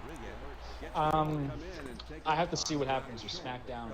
The momentum for any kind of wrestling event. Remember, if wrestling is 12 months for the year, you're going to have maybe 5 months of great wrestling stories and action, 3 months of some adequate good stuff, and there's always kind of a down period that happens. That if you're best if you just break even. Okay. All right. Okay then. But you feel good. You feel good about it though. I feel good. All right. Feel good, man. Okay. All right. So let's head on back to the main screen here. So anyways, what was it? I wanted to talk about, I guess, the rumors are that the OKC Thunder and the Miami Heat are in talks for possibly the Heat acquiring Chris Paul. Chris Paul, as some of you know, was traded from the Houston Rockets to the OKC Thunder for Russell Westbrook. The Houston Rockets got younger because, Russ is 30 years old and Chris Paul's 34, and Chris Paul is on the wrong side of 34, has been injured quite a lot, and Russell Westbrook has been healthy and is still very much within his prime. Anyways, how much is Chris Paul getting paid? I think he has about 3 years and $117 million left. Yeah, 4 years, 140.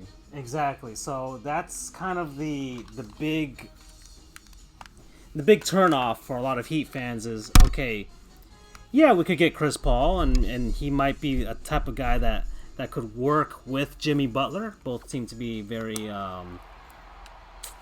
demanding individuals who work hard and stuff like that. But I don't think we're going to get the best of Chris Paul, and we might just be regretting holding on to him, especially when looking at the fact that the Heat would have a lot of cap space without Chris Paul to go out and get some guys in the 2021 free agency class. So that's the thing. But then there's the other argument that, hey, Chris Paul is another name, and having another name will create some excitement for the Miami Heat season. But I don't know how you would think about that, Charles. Do you want just another name coming into Miami regardless? I've always liked Chris Paul. I like his passion. I liked him since he was still with the Hornets when he broke Kobe's ankles for one of the playoff games. But we have dished out a lot of bad contracts the last couple of years. And I think what everybody kind of wants is to be successful with just one main signed guy and just see what happens. Because here's the thing, you take on Chris Paul's contract, forget the free agency.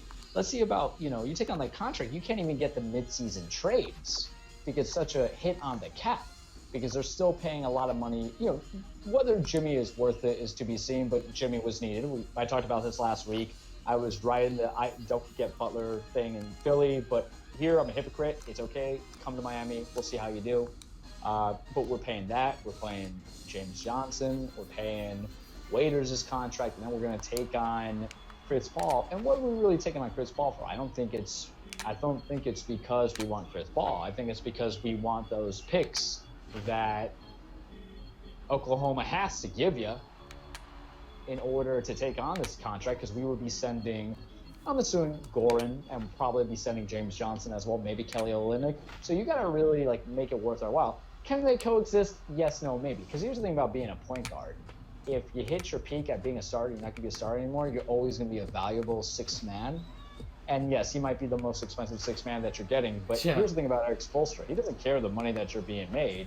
He's going to put you where he wants to put you, and you need to buy into that, right? Yeah. I mean, Paul, for what it's worth, I think he's a less defensive liability, maybe, than Goran would be. But here's the thing. I think we all think Goran, when healthy, fits. So if Goran's not healthy, and we're paying the, 1 year, $19 million is his contract, but then Paul's not healthy, but we're paying him 3 years, $117 million, I think it's pretty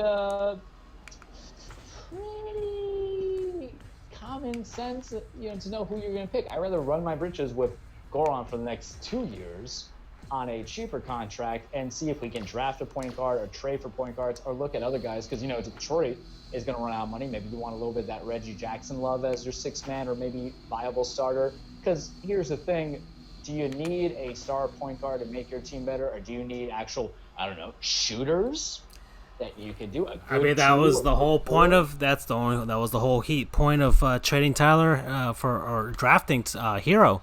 Yeah. They didn't even want to give him up because what was it? OKC was demanding Hero along with either Bam or Justice, and the Heat weren't willing to give that up. Justice finally found his shot. Yeah, we don't trade Bam either because it's a cheap contract. He's replacing Whiteside, and if he doesn't do it in the next 2 years, well, guess what? Miles Turner, trade for that guy because who knows how long Indy can hold up for certain things. Or you just draft another big man. Maybe you get a big man who can actually shoot. A few of those dudes there. It just wouldn't work on the thing, because what's the ceiling that we can have? We talked about it briefly if we were able also to get Russell Westbrook with Butler, but what is literally your ceiling with Chris Paul? Who, let's just be fair. Let's say Paul misses, he's not injured for the entire season, but let's say he just misses a third of the season. What's your ceiling? Oof. Is he even going to be there in the playoffs? I would have Chris Paul on the Dwayne Wade maintenance program. That's for sure. And even then, that would hamper the Heat's performance, I would say, because you're only going to have them for 3/4 of the season. So in the Eastern Conference, I still think Toronto is going to be able to field a good squad. Milwaukee's going to be good. Boston is still there. Indiana will get Oladipo back. And even the Sixers, despite the fact that they paid Ben Simmons a ton of money just to not be good, will still be good enough to be in the top 4. So, oh my God, what a bad contract. Oh yeah. Oh no, that's gonna bite. Just 3 years in the league now, he can't develop that shot. Even then, was it okay? If he drives to the basket, he'll shoot. That's when he makes his shots. But if he's standing alone and he's wide open, he won't take the shot. He just won't. He'll just kick it out to somebody else, even though he's probably the best person to shoot at that point. So you got a guy who's afraid to shoot when really he's probably the best situation to shoot. And yeah, So let's poo-poo on this a little bit, because I'm going to poo-poo on Ben Simmons real hard right now. Yeah. if you're driving a lot, if your game is layups and dunks and without it being assists, do you know what's the expectation? You're hoping to get fouled, right? Yeah. You're hoping to be fouled, and you can at least get to the line. Ben Simmons, just from 2018 and 2019, and he's had a young career, so I'm not going to even be mean and attack his career. Free throw percentage, 60%, according to BasketballReference.com. You're paying $180 million for a guy who's barely gonna kind of make it in sometimes. Yeah. And he can't even have a jump shot or make a three-point shooter. Yeah. At least, and what was his name? Because I was literally talking about him the other day, and now it escapes me. You had a point guard, the professor, Andre Miller. At least Miller learned something. Right. Because they're a kid. He played better defense, in my opinion. But why would you? Why not take that risk and be like, point guards, let's see what we can pick out. But let's pay a guy who, for 5 years, under $8 million. And here's the thing about basketball. That money is guaranteed, man. You either stretch it or you trade that salary out. But that's what he's stuck to. Yeah. Oh, yeah. No, that's... yeah, that's going to come... At least Chris Paul, I know I'm getting a health concern, but if he's just missing a third of the season... then the idea is that he can at least relax into the corner and shoot. He's kind of clutch sometimes from back in the day, because I remember when he went against San Antonio in the playoffs, like in 2014, and he just willed the Clippers to that next round. And he is, to a degree, if you value leadership, and if Udonis ever retires and leaves, he can be that voice that, even though he's not Heat culture, he can at least be a veteran presence there. Right. Because we have a lot of young guys. Oh, yeah. No, it'd be great to have somebody that's not Udonis Haslem sitting on the bench to be a good veteran presence. That's great.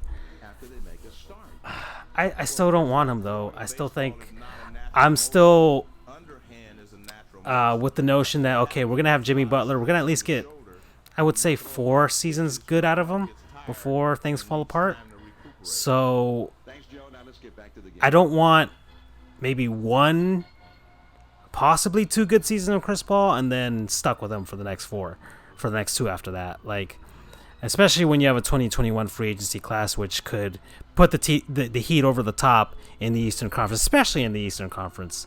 And isn't that what everybody's trying to avoid? That's now why they're going to dynamic duos and stopping the super teams, is because you have these owners, aside from Golden State and LA. Well, LA still has to sign an extension for Davis, so we can't even speak on that yet, because he gets over a devastating knee injury, and that's it.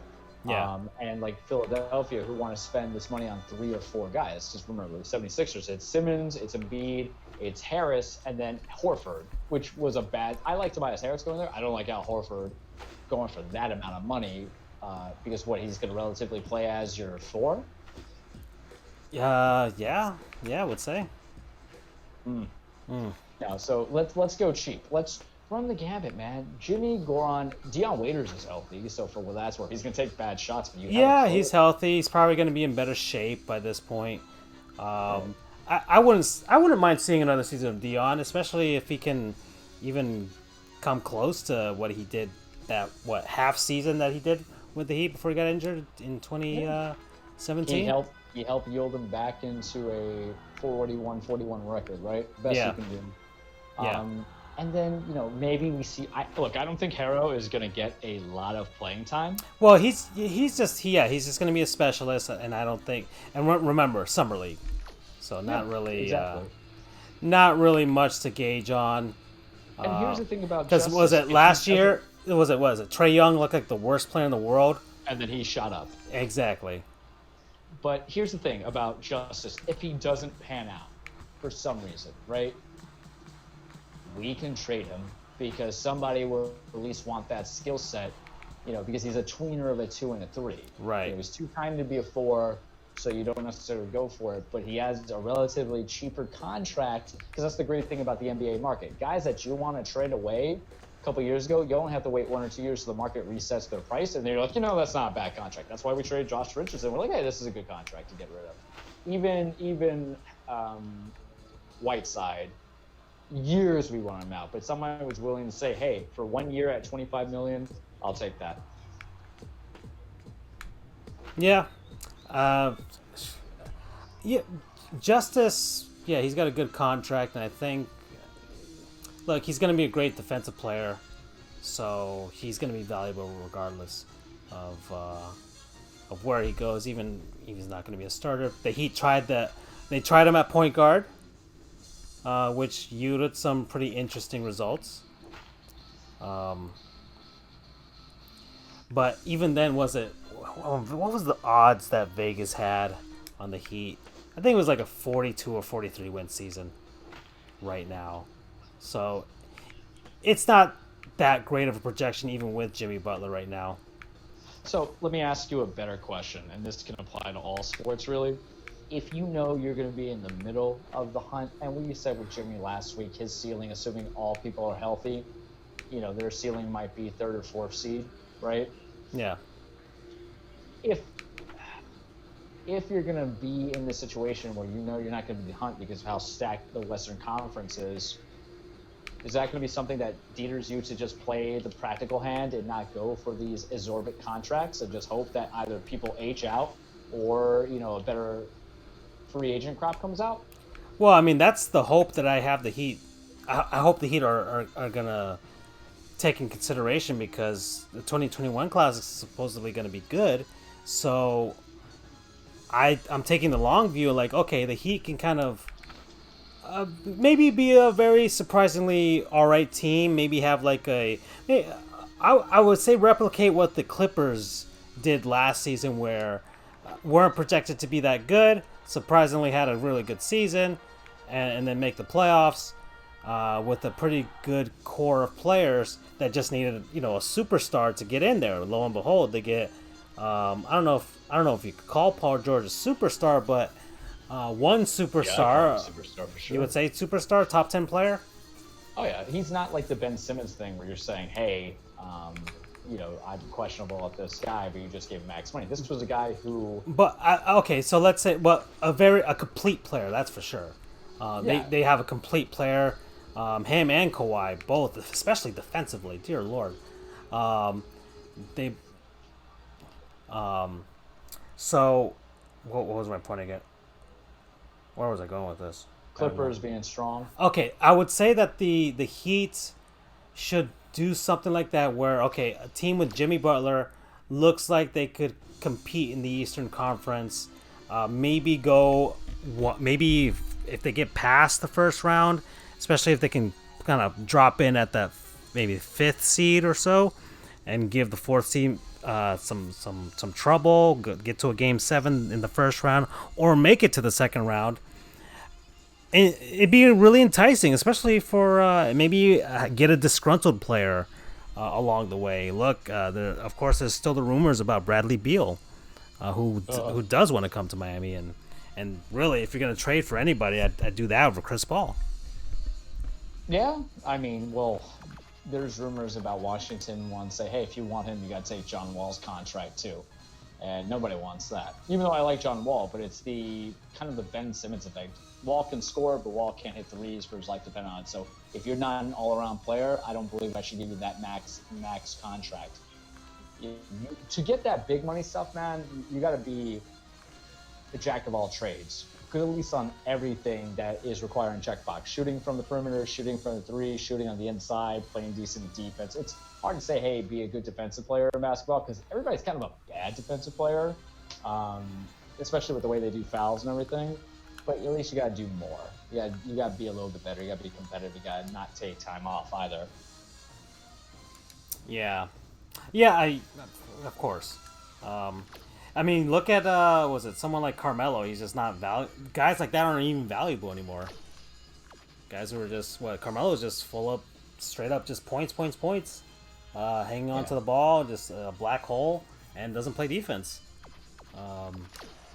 There's no value in that anymore. Does he go to LA? Carmelo? Yeah. They got money for him.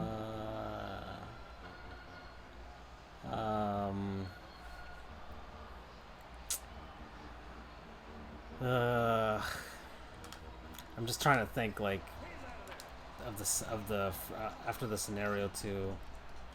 What is this mode?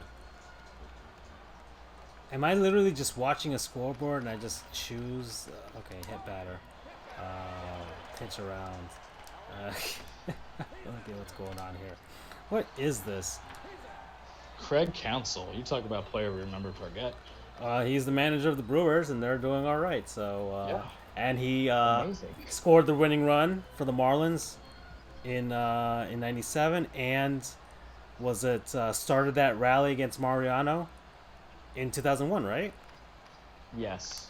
Yeah. Have to hurt my feelings there. Yeah. No, man, I gotta bring up the good and the bad, dude. So what was the? I was like, so Carmelo. I don't think the Lakers would do that. I don't think LeBron would want him there, despite their loyalties and friendships. They're banana boat boys. Yeah, but you've seen LeBron already. You know, he already left Chris Bosh and Dwayne Wade when he thought they were too old and feeble. He already has been shown to say, hey, you know, we'll be buddies, you know, off the field and stuff like that. It's not you, it's me. Yeah, or you know, it's not personal, it's just business type of stuff, you know. So I don't see, and I'm just gonna press A bunch here and see what happens. It just, holy crap, I'm just pressing A bunch and I'm winning, so I have no idea what's going on. I don't think LeBron will want Carmelo there. So I say no. No Carmelo to LA. He wants his other banana boyfriend, Chris Paul, on the presumption that once Davis signs that extension, which would be next year, because why would he sign it early when he can get one more payout right. for a bigger market? Then you trade away Chris Paul. Chris Paul will be, 35 at that point?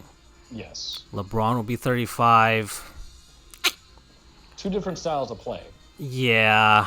And two different kinds of injury histories. Unless Chris Paul would want to go there on the basis of being like a second unit guy.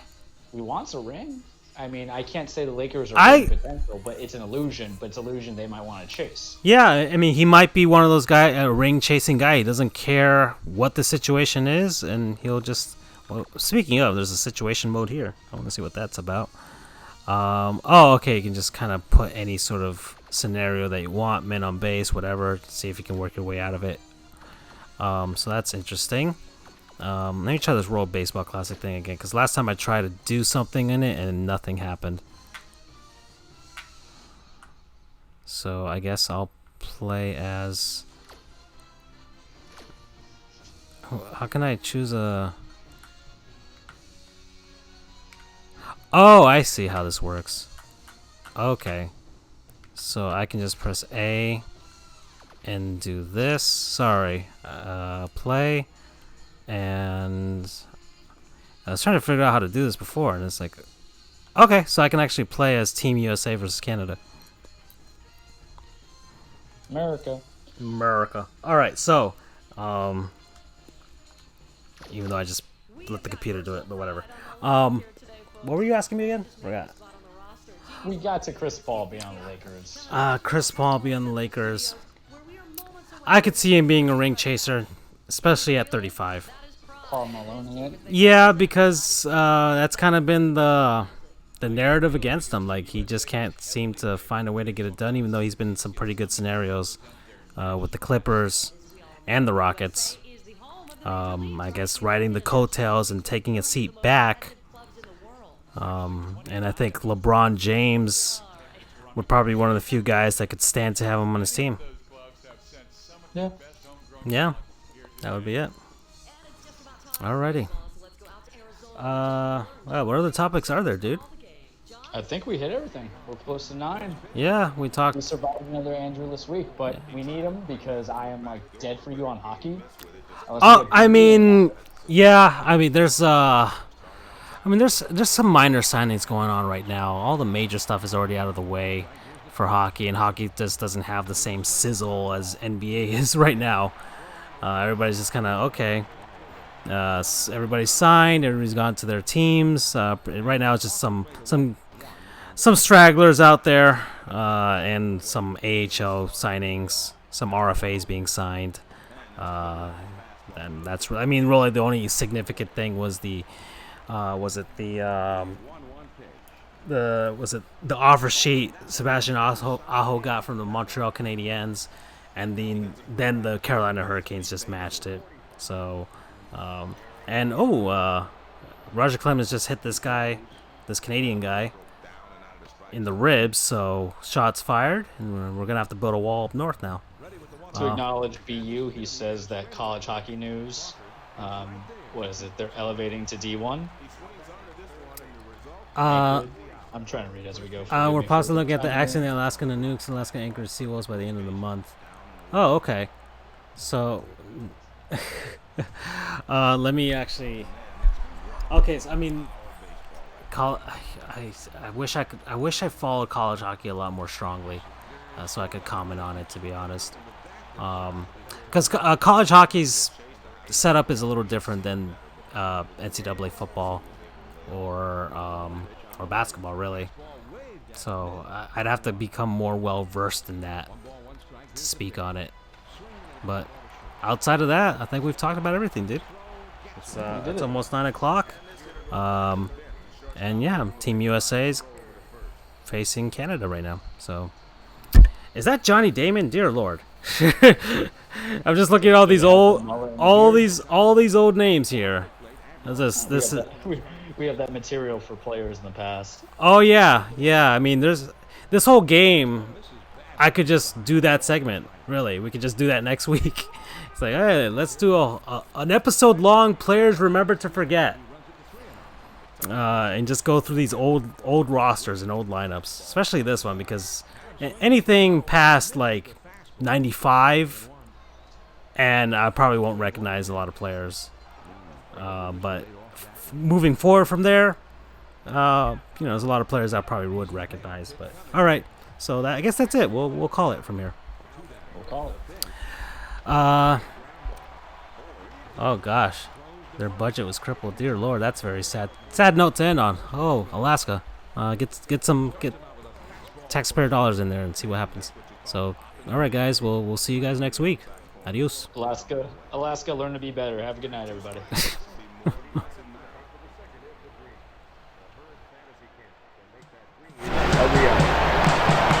First base.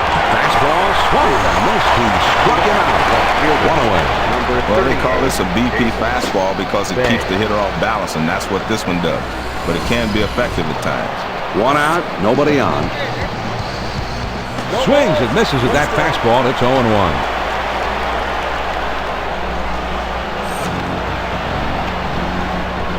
Swings and hits this one in the air down the right field line.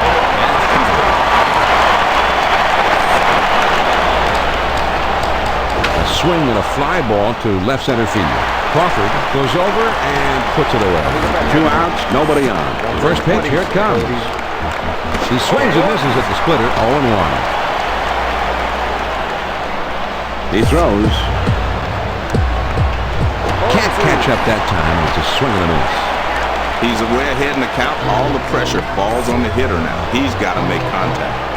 Here's a swing and a fly ball to right center. Utley is there, and he puts it away for out number 3. First pitch on the way. And this is low and away for ball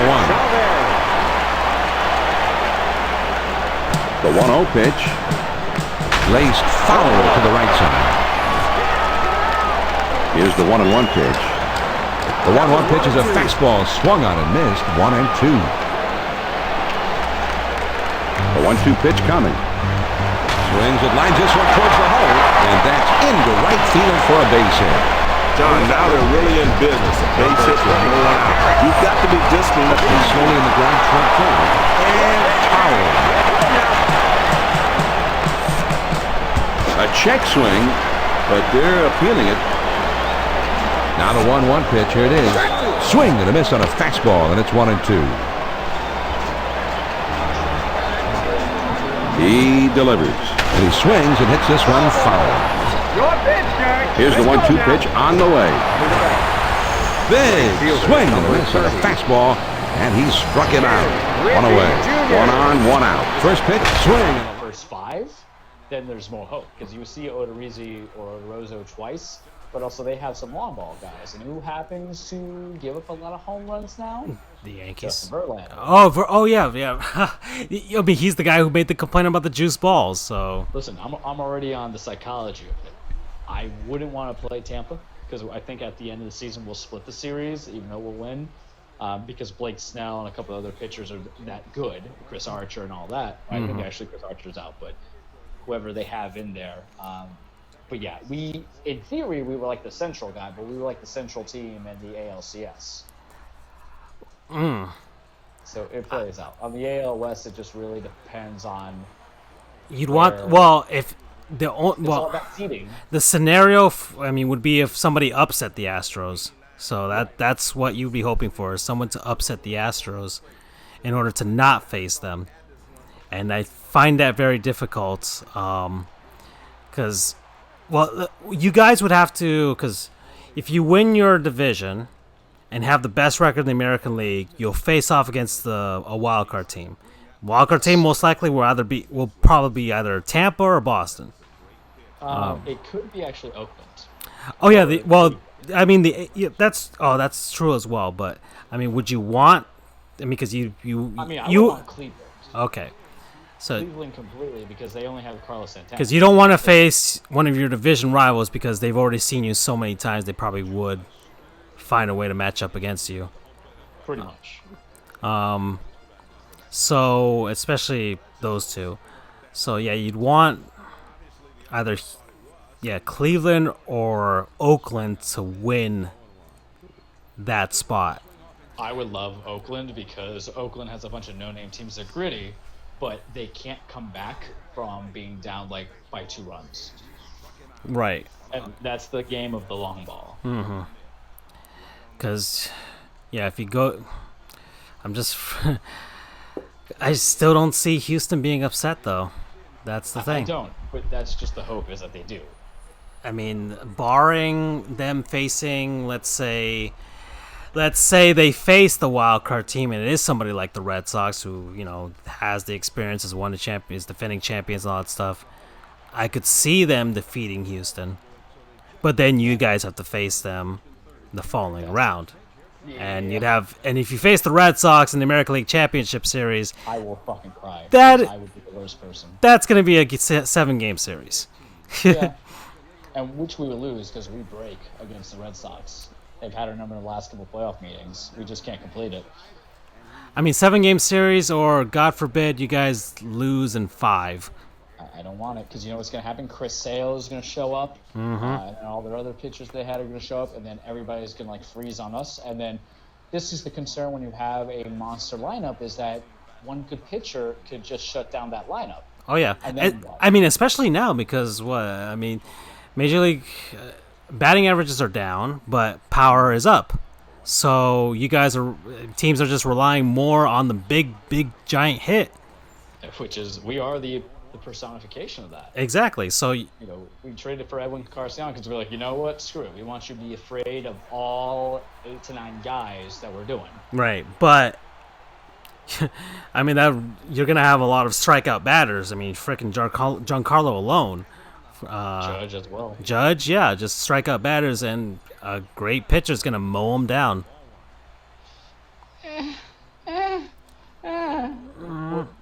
We're just here to be. Unless you can find a way to get into a slugfest with the Astros, which is very possible. Short porch in Yankee Stadium, a very tiny field in Minute Maid. Madison Bumgarner for Clint Frazier. There you go. We're not using him. That's true. He's too good for AAA, but he's not good enough to be in our lineup because Brett Gardner is Mr. Yankee, and we will die on the mountain that we love him too much instead of putting in the right successor. Or if you give me Syndergaard or somebody else that's on the Mets, a.k.a. DeGrom, then I would be happy. Oof, I don't know how you'd pry him away from the Mets. Oh, Mets are blowed up, man. We take that contract, we trade away Clint Frazier. I feel like the Mets weren't willing to go down that road of completely blowing it up. I feel like I know they're done. They are obviously done, but I feel like the Mets, they have very poor judgment and would not even do that, even though it would net them so many valuable prospects and draft picks. We will give you him, and we'll give you other prospects, and then it's done. Oh yeah. Please. I don't care if he becomes a free agent. In baseball, there's plenty of guys that you just rent for the minute, and then you go from there. The Cubs did it when they did Chapman, and they won a World Series with him. That's true. Just give it to me. Give me what I want. Okay. But I'm gonna go eat dinner, buddy. Good All time. right, dude. Good show. Good night. All right, take care.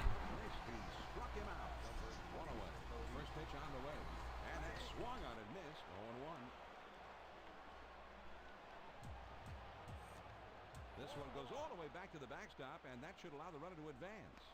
Nice try. That pitch down the way, but the hitter was smart enough to lay off. The 1-1 pitch. The 1-1 pitch is a fastball swung on and missed. 1-2. The 1-2 pitch. And he swings and misses at the splitter.